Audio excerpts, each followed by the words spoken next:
we've been through so much in such a short amount of time. I love this town. I love this place. I have a different connection than a lot of coaches because I lived it. We have one goal: toughest team in America. That's it.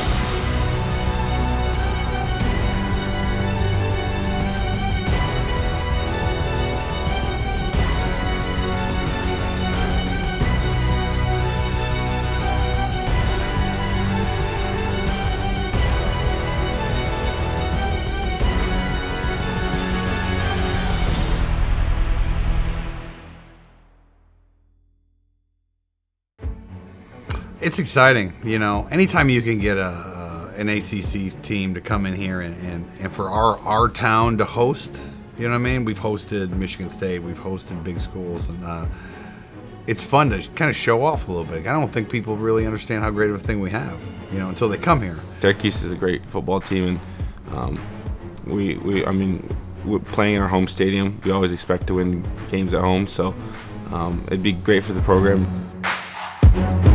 You know, D'Antonio, and I've talked to D'Antonio many times about their game here and how impressed he was of the atmosphere here, you know, and how it's no different than any Big Ten place as far as it could be 50 or 35. That doesn't matter. It's so loud and you're set down, they're on top of you.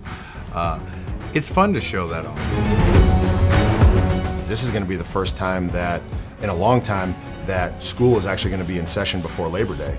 So every student who is on campus should be at the Syracuse game, you know, and we should have a packed house. We should be able to put forth a great community effort, a great school effort to come out and support these guys. Having Stephen Clark, who was a transfer from Syracuse last year, he was my roommate, so just like knowing how much like this game means to those guys, and I mean, they're a great opponent. I played against Coach Babers when he was at Bowling Green, so and they beat us pretty good. So having another opportunity to go against Coach Babers, and for all the guys that came from Syracuse, I mean, this is a great opportunity for us. I think going into Syracuse, I think the whole staff, the players, we need to know and feel that we're the toughest team in the country.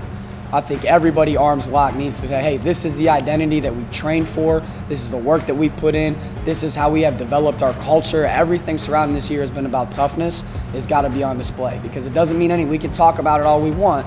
You have to be about it, you have to live it. But the work that the players have put in, the work that the coaches have put in is really going to be on display in that first game, and to get a win and be able to say, okay, everything that we've done up until this point has put us in a position to have success. More than anything, I hope Syracuse wakes up Saturday morning after that Friday night game and says, that is the toughest football team that we've ever played against. That's the greatest compliment I think you could give our guys, because that's what they've been working on, that's what they're out to prove.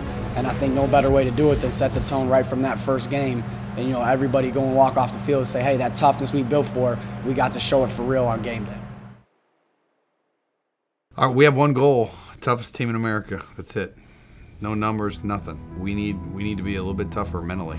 You know, we're physically tough. You watch us run the ball, watch our defense fly around. I mean, we are a physically tough team. But we are going to be a mentally tough team. There's going to be a point where I question myself, have I gotten these guys ready enough? Because when we walk off the field from practice on Friday morning, that's it, the hay's in the barn. I mean, it's guys are going to play however they're going to play, and my struggle has always been the same way. I was the same way as a player, the same way as a coach, is have I done enough to prepare the people around me so that they can execute at the highest level possible? Leading up to the first game, really leading up to every game, is like, okay, it's finally here. Game day is here. You know, game day is fun. You know, game day is easy. The hard part is going out there every day and trying to give everything that you can on a day-to-day basis, because you know that you need that in order for 12 opportunities. That's the hard part. We've been preparing for this since December. I know that we're ready. Our team knows that we're ready, and all we have to do is go out and play for each other. And 3, 1, 2, 3.